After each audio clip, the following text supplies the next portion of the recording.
Today we're getting our first look at powerful new video from a deadly shooting in Las Cruces. Raw footage captured in real time by a witness who didn't just watch the chaos unfold, he jumped into action. Hey everyone, I'm Robert Olguin. And I'm Jessica Gonzalez. KFOX 14's Salina Madrid spoke exclusively with that man. She joins us live from Las Cruces with his account of what happened and how he helped victims last Friday night. Salina.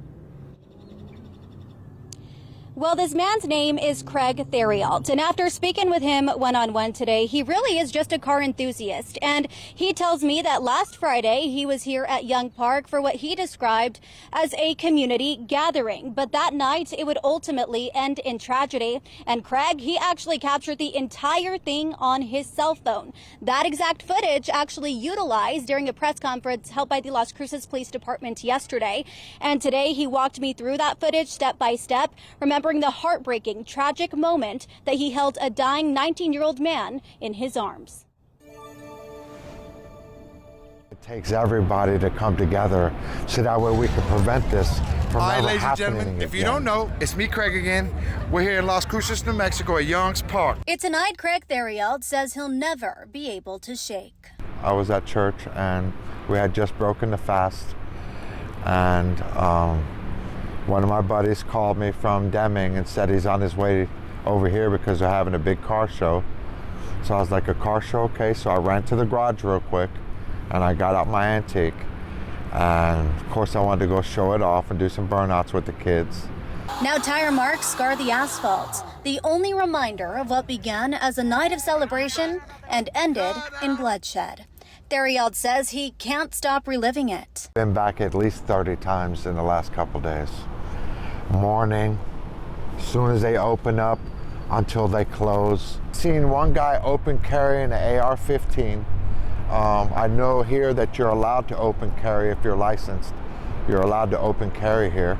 He says he didn't think much of it at the time. Got out, started doing a bunch of videos and just mingling with the kids, doing my TikTok stuff. Where I was standing, I couldn't see anything going wrong, anywhere.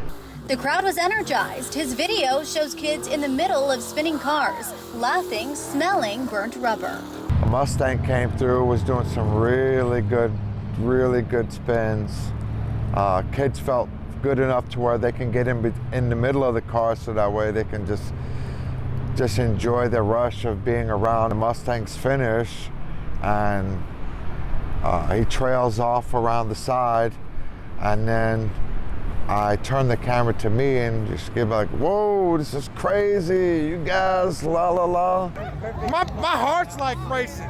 And then in an instant, the vibe shifted. From music and engines to panic and gunfire. Oh no! Then all of a sudden, we thought we heard a backfire, but it wasn't backfire, it was a lot of fire. People were running everywhere. I put my camera right on where the firing was coming from.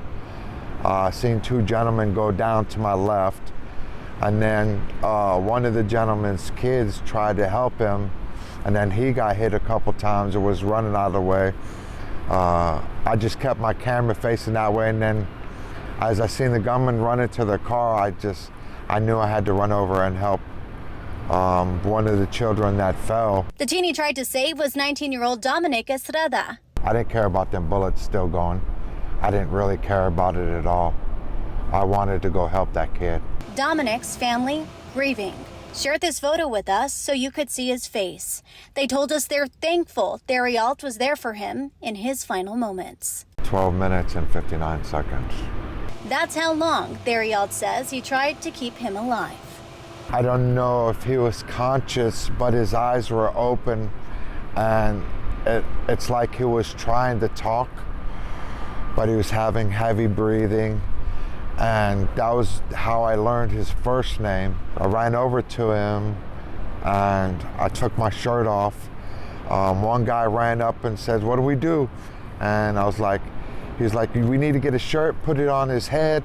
So I felt his wounds, and I knew he had an exit wound. I didn't know if there was two, an exit and an entry. So I wrapped him up really tight, and I held him, and I just started praying.